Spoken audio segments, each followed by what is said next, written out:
Hey,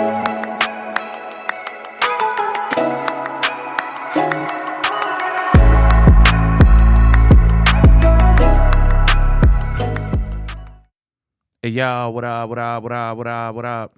It's the most wonderful time. We're not there yet. We got another month. But 'tis the season. 'Tis the season to wait. How are next y'all month. doing today? It's Monday morning. It's probably 80 degrees in November. No, in Texas? Mm-hmm. It's hot. Are we going swimming today? We going to put on our swimsuit? I better not. If it's December and we're having to go swimming, I'm going to be depressed. So my birthday is in January, and I specifically remember one year that I put on a swimsuit and went and laid out by the pool on my birthday. That's sad. Uh-huh. That's very sad. Texas for ya. I had a random thought. What? Let's hear it. You know how the other night I read you Song of Songs? Yeah, that was spicy. You know how sexual that book is? Spicy. That's wild. I feel like the more we read Song of Songs, the more I feel like the more any marriage's sex life will increase. Yeah, you're like, oh, this is okay. Wow. That's like a marriage challenge. Read Song of Songs. Mm-hmm. That gonna get you all up in the feels. And Solomon had what, like 500 wives? 1,000. Well, 999. So 1,000. he just copied and pasted these songs and he had to have. I ain't going. Or he's like, let's have a press conference, and he just sings the songs for all of his wives and concubines. I think Solomon was an R&B artist You think so? back in the days, because he out here talking about your breasts are like honey, and you got jewels on your thighs. you got jewels on your thighs, and I'm like, yo, he an R&B artist. He out here writing this book, and he's like, shoo doo doo, do, shoo doo doo, ow. Mm-hmm. Your thighs got the jewels, ayy. Breasts like honey, ayy. Hey. Book by King Solomon. Yep. Anyways, guys, so 'tis the season. It's actually a few days before Thanksgiving when we're recording this, and we just thought, what a great time to talk about the holidays. Absolutely. And the most wonderful time of year, the most joyful time of year, supposedly. Supposedly. I mean, yeah, because Christ was born, I mean, he wasn't born on Christmas, though. No? No. Tell us, what is this theology that you speak It's of? not a theology. It's just historical context. Uh-huh. Tell us more. He wasn't born in December, last time I checked. Give us a fun fact. I mean... You didn't Google it, did you? No, I didn't Google it, because from my understanding... Wasn't it sometime in April? That's what I'm thinking. Supposedly. It's kind of going towards the fall, the end of fall. And We what don't today's weather is. We don't know the exact date and time, but I'm pretty sure it ain't no December. So, I don't know. Anyways. Why we so celebrate welcome. Jesus' birth in December? I don't know, but it brings people together, so I guess so. Let's do it. You know what? I love celebrating. So any reason I have to celebrate, let's do it. And if it's Christ being born, supposedly in December, I'm down to celebrate. let's do it. Just as long as it don't come out of my pocket, I'm cool with celebrating. We celebrate whatever You know want it's to going to celebrate. come out of your pocket regardless. When I first started dating Emily and her birthday was coming around, she had this Monday through Sunday birthday plan of what she wanted to do each and every day of that week. And I was like, hell no. It's my birthday month. Mm-mm. It is my birthday month. Your You better- single child self. Not That's me. right. Okay, so welcome, guys, to the Habitual Podcast. Yes, welcome. This to the podcast Habitual serves Podcast. as a catalyst for your self-awareness. Yes. And our hope and goal is to always point you back to Jesus. So don't get it twisted. Don't get it tight. Don't be surprised if we talk about him. We talk about my man a lot. Hey, this is That's David right. Useda. And I'm Emily Useda. And we're just here. We're hyped. We're excited that y'all are tuning in and watching, listening to this episode. But in Jesus' name, you shall watch. Yes. Watch with your eyes. That's the plan. And with your ears. All right, Pastor Useda. Hey! All right. So to start off, I'm just gonna we have a lot of stuff. So a lot of times in this podcast, we will like just free flow. I actually did my research for this episode. So shout out to ChatGPT. You're a real one. Thank you for that. What? AI can be helpful. So I literally typed in. Not where they doing the work for you. Well, then I went in and highlighted things. Okay. So I put in some work. Hey, but first, just kind of Yes. like, just for context, the whole purpose of this episode and what we're going to talk about is because me and you know what it's like to live stressed out during the holidays. For sure. We know what it's like not having enough money. We know what it's like not being able to buy gifts for people. So we're having to, put something together last minute, something small, because we feel terrible if we come empty handed. Well, like, here's the thing. We have enough to buy who we need to buy for. Right. But that's not good enough for us. We want to buy a present for like everyone, at least me, like everyone I come across. I'm like, here's this. Merry Christmas. No, not me. That's me.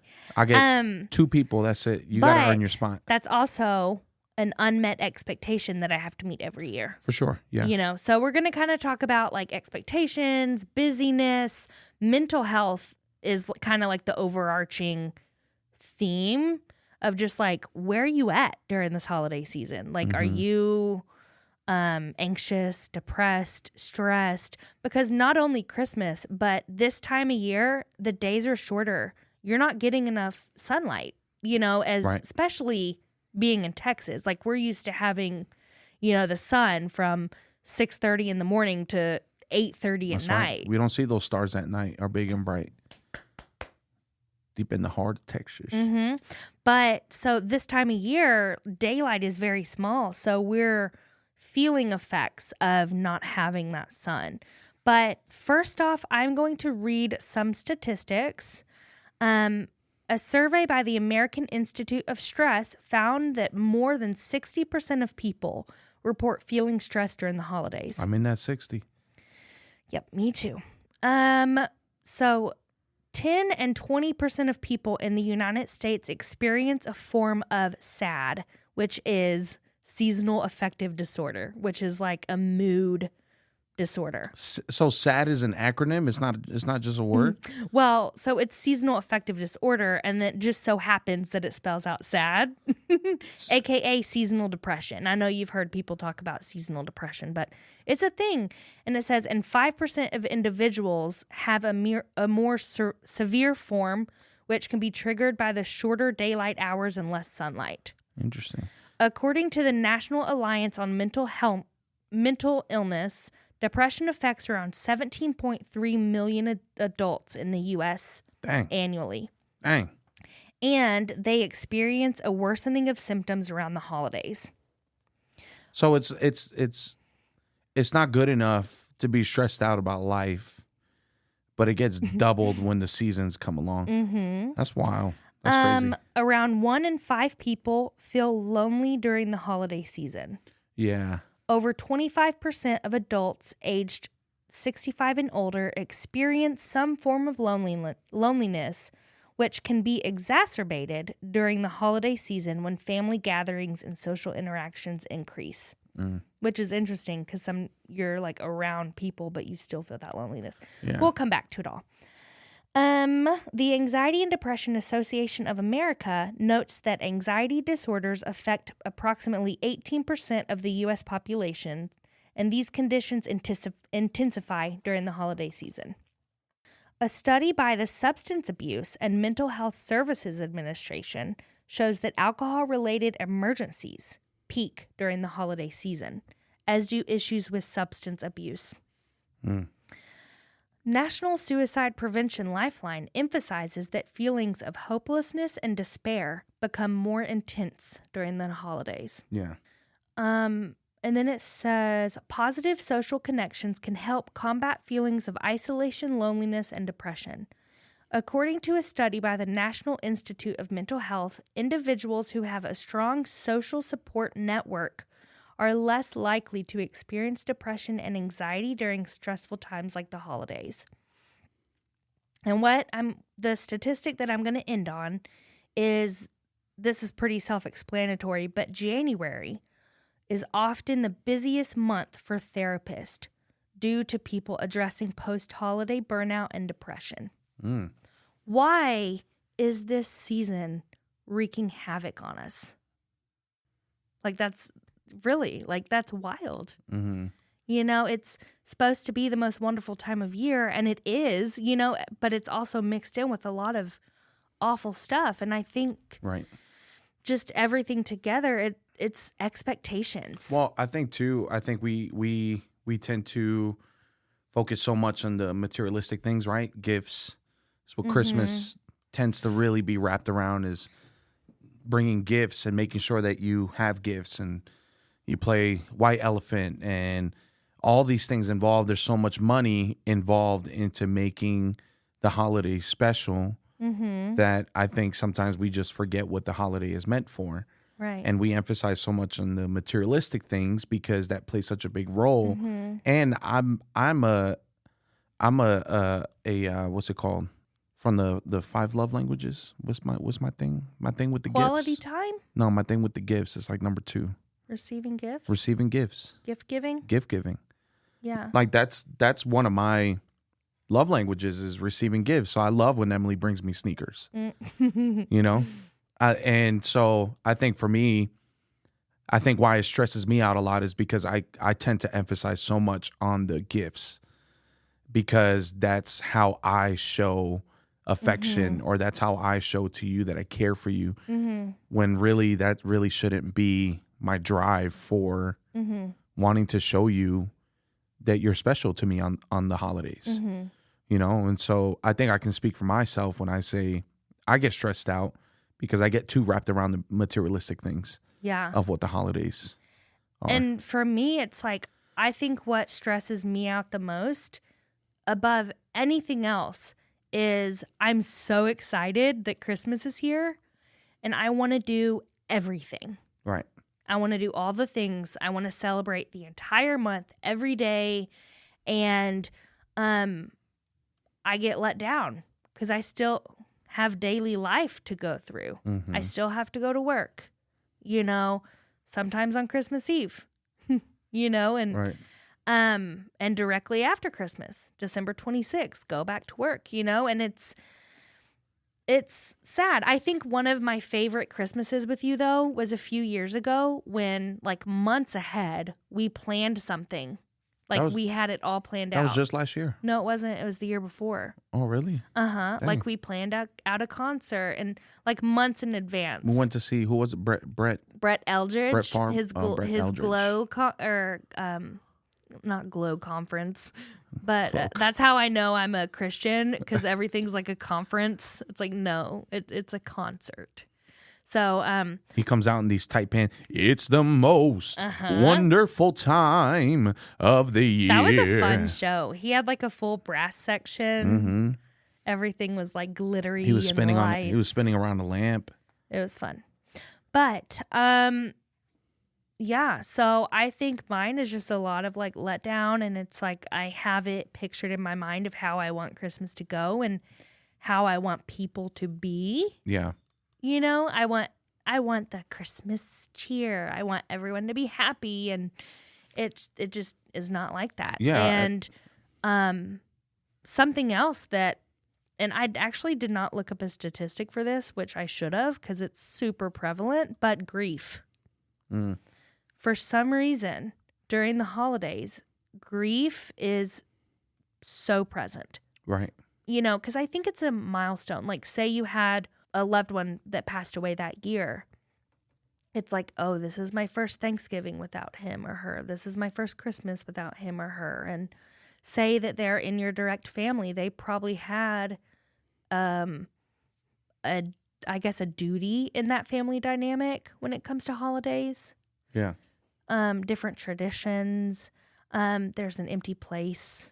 Right. And also, like, love is in the air at Christmas. We know that. Like, we got engaged almost Christmas, a few days before Christmas. It's just, like, magical and romance. And I know for me, whenever I was single, which was for many years, Christmas, I always loved Christmas, but there was still like underlying sadness every holiday season because like you want to share that with someone. Yeah. You know, and I remember at one point we were at my mama and papa's and like I kind of look back on it now and it's kind of embarrassing because it's like, ooh, that sounded like so desperate. For any of those that listen and don't know what a mama and papa is, that's grandmother and grandfather. My mama and papa down at East Texas. But I remember we went around the room and we said, what would you like to see happen in the next 5 years? Yeah. What do you want that Christmas to look like in 5 years? And I was like, my main thing when I came around to me was like, I want a husband. I want a companion, someone that I'm doing life with. And I feel like all my family was like, oh, poor Emily, single Emily. But here we are. I have you, and we're happy, you know. But now it's like, I want a baby for Christmas. I was supposed to be pregnant this Christmas. Yeah. Like, boo. Yeah. You know, I was going to have honestly, I would be like almost 8 months pregnant at Christmas. You'd be doing like late January. Yeah.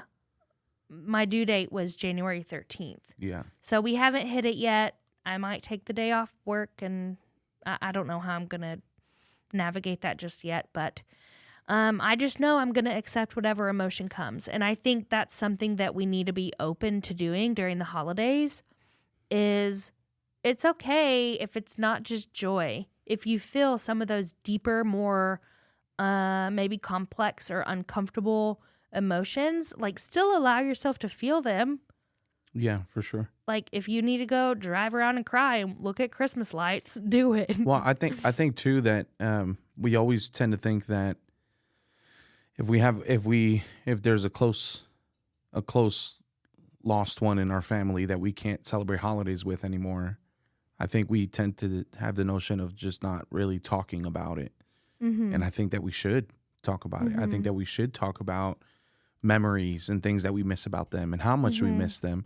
I think that helps to navigate grief during holiday seasons. For sure. Because when we bottle things up, you know, we get consumed by those emotions. But I think if we learn to just talk about it as if it's something that even though this person is gone, but they're so special in our lives. I remember so-and-so this time. I remember this time. You know, I think about now going into the holidays, we can't celebrate with your papa. Right. And we can't celebrate with Grandpa Selman. You know, like those are two men that we were used to seeing during Christmas every single year. Right. And now they're gone. And it's tough, you know? And so, but I think what really helps is when we talk about them, we talk about funny moments because both your grandpas were hilarious. You know, one had no shame. One meant to be funny. The other one didn't even mean to be funny and was. Exactly.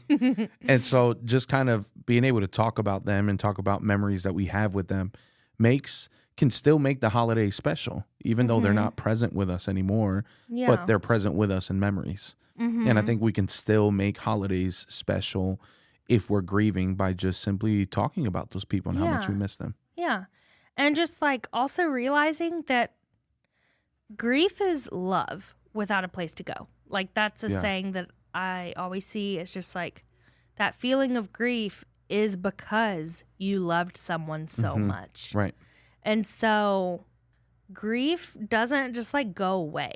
And some people don't want it to go away. You don't want to like forget that person or stop feeling deeply for that person. For sure. And so it's just like, just welcome it during the holidays. And of course, there's a threshold on things. Like if things are too painful, don't do them, you know, like, so for instance, like we all know Christmas has such an emphasis on family and traditions. If one of the traditions, like say you lost your dad, right? And every year the tradition was for him to cut the turkey or carve the turkey at the dinner table, then instead of stressing about like, oh no, who's going to take over this like tradition, just don't make it a tradition anymore. Yeah. You know, just like pre-slice it. pre-slice it, you Right. know, before it goes out on the table. And like things like that. Like you are in control. You can make the rules Right. of traditions. But I think that's where Like, don't hurt yourself for the sake of keeping a tradition. right. Yeah. And I think that's kind of where I kind of want to talk about this a little bit, because I think that the reason we try to stick to the traditions is because it's hard for us to let go of things. Because to let go is to think it no longer matters. And I'm just thinking about times where there was where, for example, me moving from New York, you know, not being able to celebrate holidays with my family and with my friends anymore, you know, and trying to FaceTime is always complicated, Right. you know, and being able to just let go of just not having to always make something happen so that I feel like I'm present with them. But instead just understand that it's a different time. And I think that I struggle a lot with letting go of being in control of situations during the holidays, you know, when it comes to gifts, when it comes to planning stuff, planning events, you know, we like to do all the things. Right. You know, and just being able to let go. And sometimes letting go doesn't mean that it doesn't matter. Sometimes letting go just means we gotta just as it comes, you know. And also, like, I think, and correct me if I'm wrong, but what I'm hearing you say is like it's okay to like rearrange priorities. Yeah. And expectations. Yeah, and not that it's because they're no longer important. They are important. But they hold a certain value that if it's, I don't know, if it's. So what is something that was really important during the holidays that you have had to let go of and like step into something else? I think I was in a very tough financial place for a long, long time. I've been terrible with money. Do you think that is, well, this is a whole other can of worms, but do you think that's from like growing up in poverty? No, I think I just didn't manage money well. And I think that when it came down to the holidays, I feel like I had to let go of the strain of having to, I need to have something. I need to buy this person something. I need to buy this person something. I need to buy so-and-so something. And I think I needed to learn how to manage my money well, and for a season, not need to buy anybody anything. Right. Just like set that boundary, be like, I love you guys, but I can't.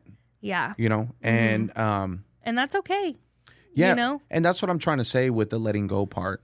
I see. Is that sometimes you need to if you need to put yourself in a position, and I'm talking about in a financial position where if you feel like you can't really give somebody something during the holidays, you can't run yourself into the ground, stressing yourself out. Get yourself into debt? Like, for what? Exactly. You know? And I think for most Americans, we tend to do that. We fall into debt for holidays. And then January comes around and we're starting off a new year in the red. High-strung and high-stressed. When we should be starting off the year at peace. Right. It's a brand new year. Why am I stressed out already at the start of the year? Well, it's because we don't set our priorities in order, and we make all the gifts and the materialistic things greater and more prioritized than family time. Well, it's like there's also this like spirit of like perfection. Yeah. That's present during the holidays. Yeah. Of like, I have to be perfect and get everyone what they want. I have to be perfect and show up to every event. Right. I have to be perfect and serve at every service and do everything, you know, and then 100% show up for my job and for my family and for myself. And it's just a lot of pressure to be perfect. And something that you can do to kind of like reframe that is make the goal during this holiday season not perfection, but connection. That's good. Yeah. You know, of like, so say that you get invited to like 3 different holiday parties in one night. I'm sure we will. Probably. That 'Cause always we're happens. popular. I'm just kidding. It's because we talk a lot. But say that you get invited to 3 different Christmas parties. And of course you want to go to all 3, but you can't. You're only one person. Right. The way I might approach this is like, what's the vibe? You know, like who are the people that I want to connect with? You know? Yeah. And kind of let that be how you make that decision. Right. And just knowing like it's okay to say no. And if you need to block out your whole calendar for December and not do anything, you can also do that too. Yeah, for like sure. that's allowed. Yeah. You know, Because I think ultimately the goal is to be able to go into the holiday season not feeling pressured to do anything, but simply to just enjoy and take time to appreciate all that you have. Mm-hmm. You know, the holidays should be a reminder that God has been faithful to you. Yes. And that And you get to spend time with your family and, that relax. and that everything around you is beautiful. Mm-hmm. And none of it is out of that none of it is taken is taken advantage of, but that Right. everything is appreciated. So I have a little list that I wrote on. So what I said is from the personal belief of the fact that we do what we can in the natural and God will meet us in the supernatural. Here are some logical ways to maintain our peace. So this is kind of like, of course, God gives us peace. He's the Prince of Peace. He's the peace giver. Mm-hmm. But what can we do in the natural to like harvest peace Yeah, in our life? to steward peace. And we'll get to like here in a little bit about what Jesus wants us to do to navigate the holidays. But a few things I said earlier: avoid perfectionism, make focus on connection over perfection, be honest about what you can handle. Don't try to cook the entire Thanksgiving and Christmas dinner if you know. That's right, Emily. That's why I told you you can't go to the barber on Thursday morning, that you need to stay with me and help me cook. Oh, Ty said he could only see me Thursday morning. No, sir. I will fight you if you leave me alone on Thanksgiving. I got to morning. get this fade for this turkey. Stop. Well, the Anyways, turkey gives we'll me a talk about fade. this when we're not live. Okay. Okay, be honest about what you can handle. Find activities that help you recharge. That is so good. Mm. You know, still do things you want to do, things that help you recharge. Emily's way of recharging is doing puzzles. Yes, I totally 5,000 piece puzzles. Y'all, so this is not a super flex because it was only a 300 piece, but I had a puzzle the other day and I did it in an hour and a half, and it was a 300 piece puzzle. Nerd. Okay, simplify your holiday plans. It's okay to say no. Choose ones that you fully feel safe to be authentically you with. So if you get invited to a party and you're just like, oh gosh, like I have to get like all pretty and I have to, you know, have this conversation with these people, or if they're draining or if you can't be you, don't go. Right. You know what I mean? Yeah. And also, if we say no to your Christmas party this year, it's not because you're draining. I just want to put that out there. Disclaimer. It might be a schedule conflict. For sure. Most likely what it is. Because your birthday is also like a few days before Christmas. So I feel like we always like Yeah, but we're drift going to over be your here. birthday. We're going to be here praising the Lord. Yes. Praising the Lord. True. On my birthday, praising Okay, the Lord. so also accept emotions that come without judgment. Having a mix of emotions during the holidays is normal. Say that again. Accept emotions that come Right. without judgment. Right. So, like, don't judge and shame yourself if you're feeling stressed or if you're feeling grief or pressure to perform or whatever, fill in the blank. Like, accept the emotion And just know having a mix of emotions during the holidays is normal. And of course, there's always kind of like a level of tolerance with these. Like, Yeah. if you are experiencing like extreme depression or extreme anxiety, mental distress, like suicidal thoughts or ideation, like definitely get help on that. Right.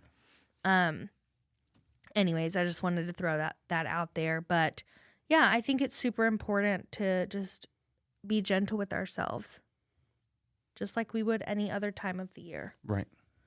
Babe, you have anything you want to add? What are you getting me for Christmas this year? I'm getting you a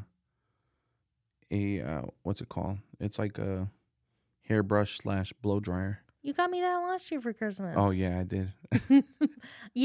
I have a few things on TikTok Shop that I want. One is a pair of headphones that translate what people say to you. Oh God. I'll have a conversation with your parents and I'll be able to fully understand them. From TikTok? TikTok Shop. So they install a Rosetta Stone in a pair of headphones. Yes. And whenever someone talks to you, it translates automatically. That's funny. I want that. No one's gonna talk to you because they're gonna think you're listening to music. And then I also want perfume, which I bought myself the other day, and my mom's gonna wrap it for me. And pay me for it.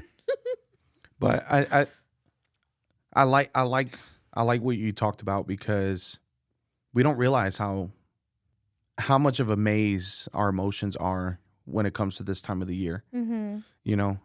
I love that your therapist suggested that we talk about these things. Yeah. Because it is really important. We don't realize that.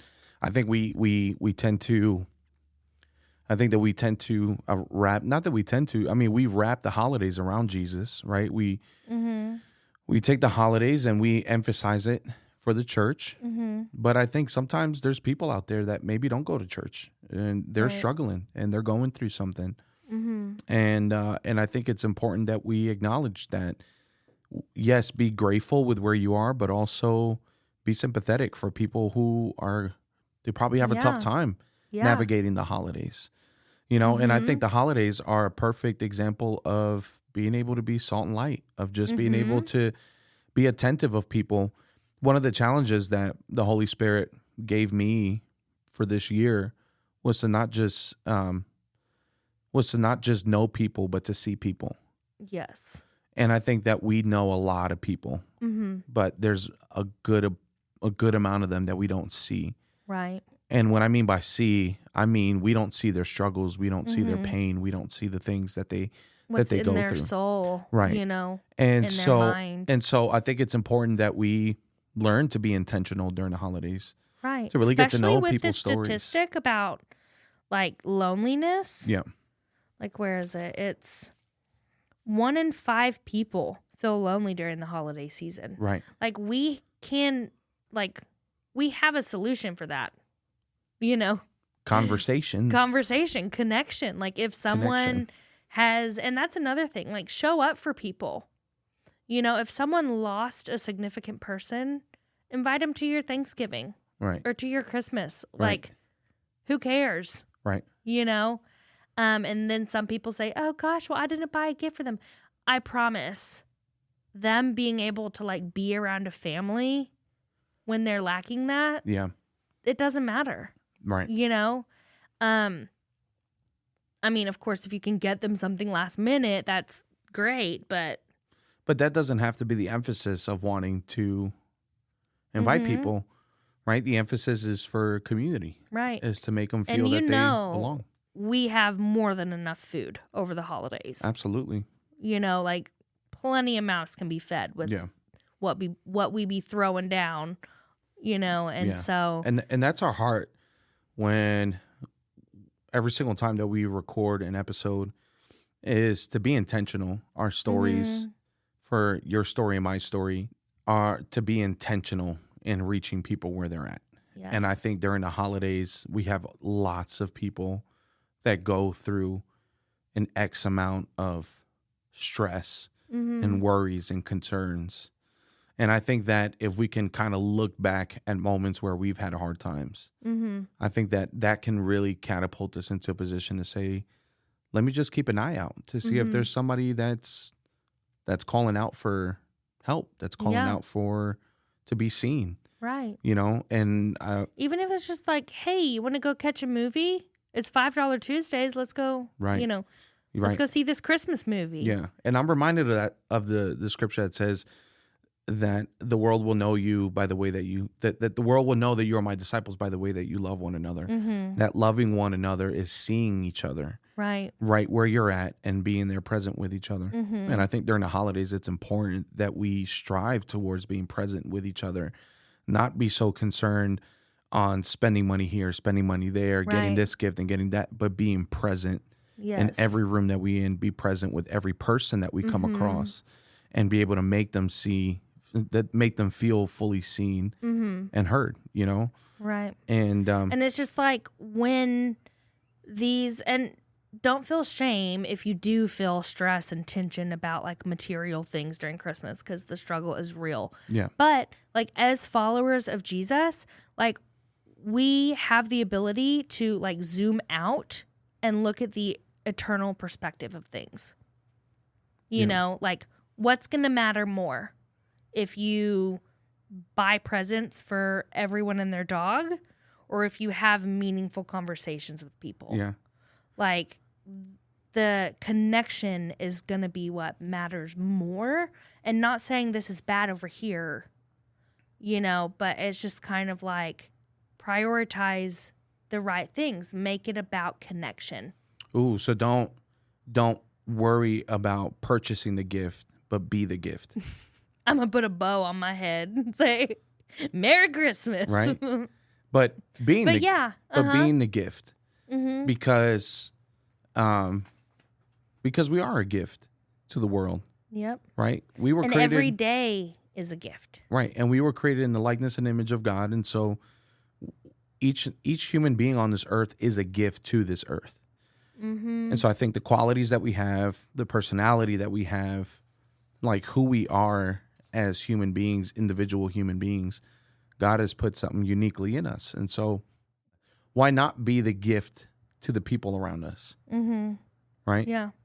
That kind of goes to one of my points about like how Jesus would want us to navigate the holidays. And it's about managing our time wisely. About how time itself is a gift from God and that we should use it wisely. Psalms 90:12 says, "Teach us to number our days that we may gain a heart of wisdom." And then it also says in Ephesians 5:15, "Be very careful then how you live, not as unwise but as wise, making the most of every opportunity." Yeah. So if I can talk on that real quick. Sure. I like that first verse that you shared, because what that reminds us is tomorrow's not guaranteed. Right. And so we need to count our time, because tomorrow isn't guaranteed. We don't know how long we'll be on this earth. So we need to make sure that every moment matters. We need to be as intentional as Jesus was with each disciple, with our time that's given to us as a gift. Right. And so how do we steward that time is by being intentional in every single day of our lives, and not forsaking community, not forsaking others just because we're in a bad mood, just because we don't have enough money, just because we're shameful of that I don't have anything to give. I think that your time is so valuable that if you're going to give a gift to anything, let it be your time to people. Right. But also, like, to add on top of that, like being intentional with our time with others and for others, but also being intentional to rest. Yeah. To Sabbath.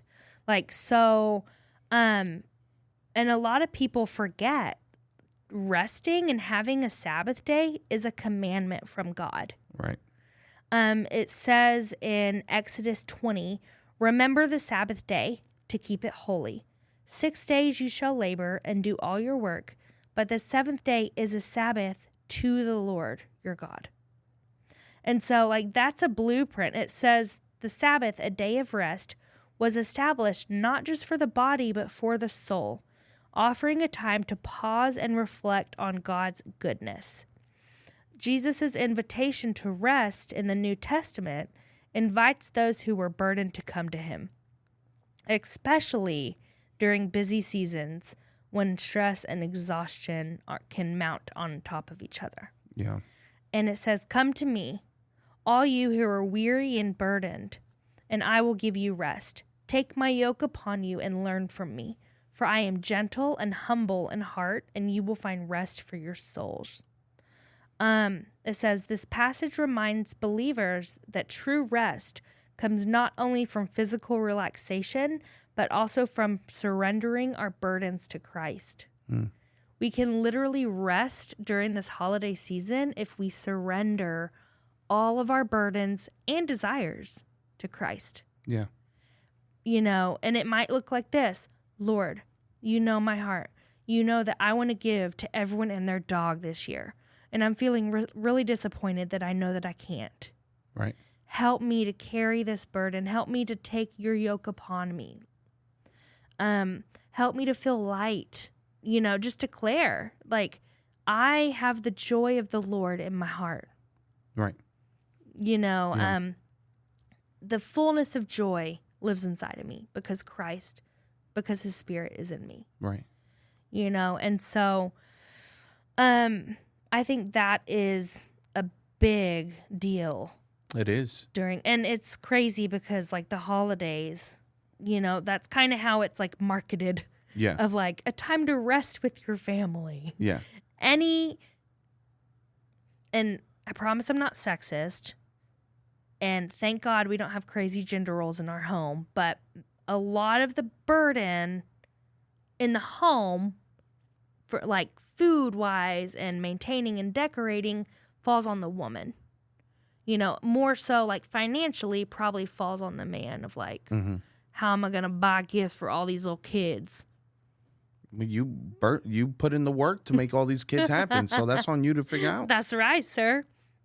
But and I think too, there might be people out here that probably listen to this episode and they're like, "This is weird, talking about the holidays," and but I don't think we realize just how habitual our lives get when the holidays come around. Yep. And we do the same thing. And we forget to nurture our Right. souls. Right.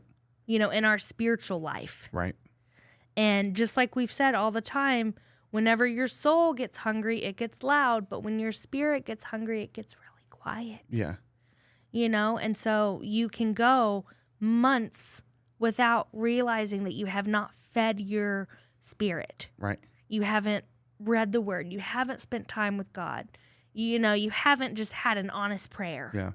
And best believe You when you know. do that and you strengthen your faith and you strengthen your spirit up, you'll realize how content you get. Yeah. It's like none of it matters. Right. You know, like, I am fully surrendered to God. I'm his child. I'm content. He delights in me. I delight in him. Mm-hmm. Like, we're good. Right. We're solid. Right. You know? And everything else that you do during the holiday season comes out of that place. It comes of, from like, a place of just pleasure. It's just because I get to do it. And not obligation. And I think a lot of our nation runs on obligation. I am Yeah. obligated to buy this. I'm obligated to do this and feel this and think this and Well, I think that's too. You're definitely touching something good because I think we do approach the holidays from a place of responsibility instead of a place of pleasure. Mm-hmm. That I just get to do this. yeah. It's not because I have to. Yeah. It's that I want to. Right. And I think that when we emphasize more on I have to, we don't find a sense of fulfillment with it. We don't find a Right. sense of happiness with it because our initial approach towards what we're doing for the holidays is I have to do this because it's my family. I have to do this because it's Right. my kids. I have to And do the this thing because is- it's my husband. but or also, wife. like, no, you don't. And you don't. No, you don't. And really your greatest gift is your time and being able to be present. Yep. And that will make you feel content and that will make you realize I'm enjoying this holiday more. Why? Because I get to do this. I just get to, you know. I think everything that God does for us is not out of responsibility as a father. It's simply out of desire. I just want to bless you. Right. You know, I just want to give you things. And When- that should be the spirit of the holidays, For sure. you know. But I think it's just kind of human nature to get off track, Right. you know, and to lean towards acts and being perfect. Yeah. And it's going to happen. Yeah, and You know- no shame. I mean, we're all in this together. But that's why this podcast, it exists to be a catalyst for people's self-awareness. Yeah. In hopes that you may not do it right the first time. It may not be Right. perfect, but you are self-aware that you know I do this sometimes. Right. And, And also something that I'm personally kind of learning about as we're doing this podcast is another one of my desires is for people to realize they have options right. in everything. You have an option. You don't have to do that or have to be that. Unless you marry. Right. Then Stop playing, girl. But that's a covenant Stop between playing. God. Stop playing. You ain't going nowhere. I don't know. I'm looking at the door right now. I'm thinking about it. Anyways, To the bathroom. right? With my little bird-sized bladder, I All wouldn't be surprised. Anyways, we got a little derailed there. Human nature. Right. But anyways, all of that to say, 'tis the season. And if you're working in retail, like, We praying for you. God, me included. Emily's in retail and Yes. she's at the brink of burning that place up. Peace. Yeah.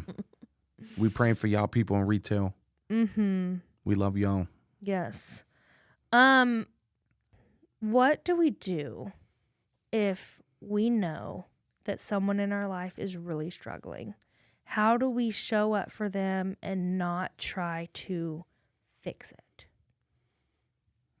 That's a good question. Mm-hmm.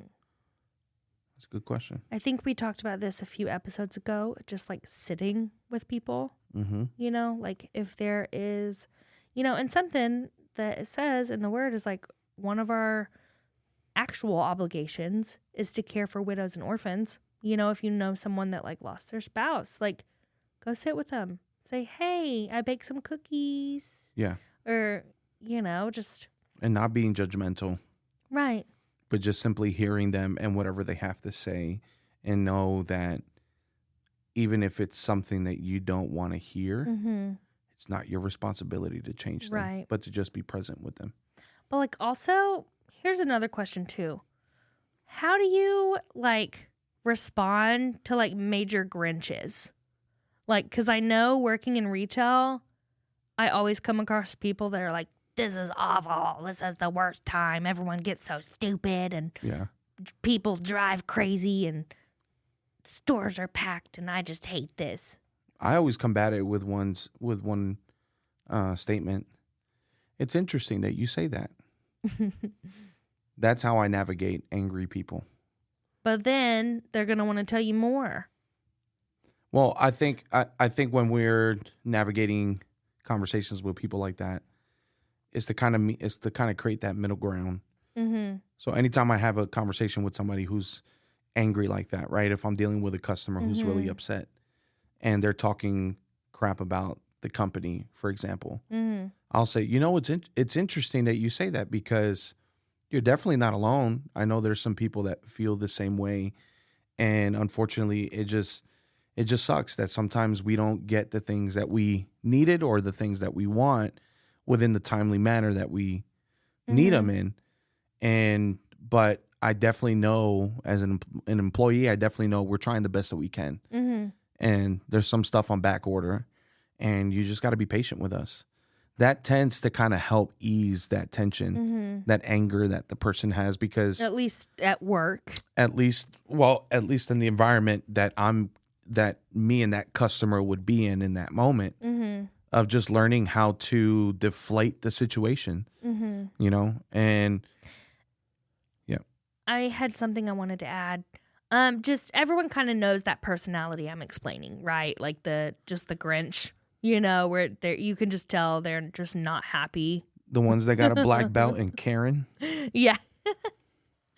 Karen is in Karen, right?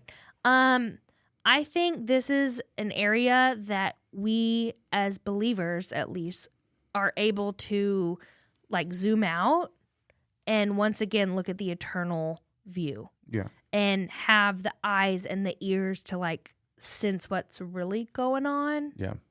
And not for the sake of like helping fix them or helping to lift them out of that place, but just more so to have a level of understanding. Yeah. You know, who's to say they did not lose their spouse or their child or their parent around that time, or they're about to, or they're sick and having health problems, or, you know, we never know what's going on in someone's life. Mm-hmm. And it's just like, how can we be love to them and just kind of bring in that compassion without being like obnoxious or like patronizing? Yeah. You know what I mean? And so I think that's a good challenge we could all kind of hone in on. Well, I think one thing that could help that is learning to, something that I've been learning in therapy is learning how to act instead of react. Mm-hmm. And so a reaction is you taking the tone of somebody and matching that same tone. Right. And acting is hearing the tone from that person and thinking to yourself in that moment, they must be going through something because I know it's not towards me. Right. And that's also wisdom. They could be going through something that gives a space for compassion. And I think that I think that if we learn how to act more than we react, I think that we will have a lot more positive results when we're navigating situations or conversations like that. Yeah, I agree. You know, because I think just like natural instinct, whenever someone's being like super crabby, you just want to be like, ugh, God, I don't want to be around this person anymore. Yeah. You know, or you like me, I personally like kind of get a little short and like snippy, you know? And like you said, matching that energy, like I tend to match that energy. Right. But like really what I'm doing is like letting that person or that attitude like suck the joy away from me. Exactly. You know? And so it's like, why am I giving my joy and my power over to something else? Right. You know? But yeah, we just have to love everyone and be light and even when they get on your last nerve. And compassionate. People get on my nerves. Oh, yeah. But I love them. But we love them. We love them. If you're listening, we love you. Is there any other topic you can think of regarding the holidays that... That's pretty much it for now. And there's probably something like so obvious that when we walk out of this studio, we're going to be like, God, why didn't we talk about that? Right. But that's kind of a wrap for me. We covered our bases. Yeah. Yep. And we hope that this episode kind of brings some self-awareness to you. Mm-hmm. You know, that you keep in mind that you're the special gift for the holidays. Yeah. It's not what you bring. It's not what you buy, but it's the connections that you are able to have with people. Yeah. So we love y'all so much. Yes, Thank we y'all love for tuning you. in. Till next week. Peace. Bye.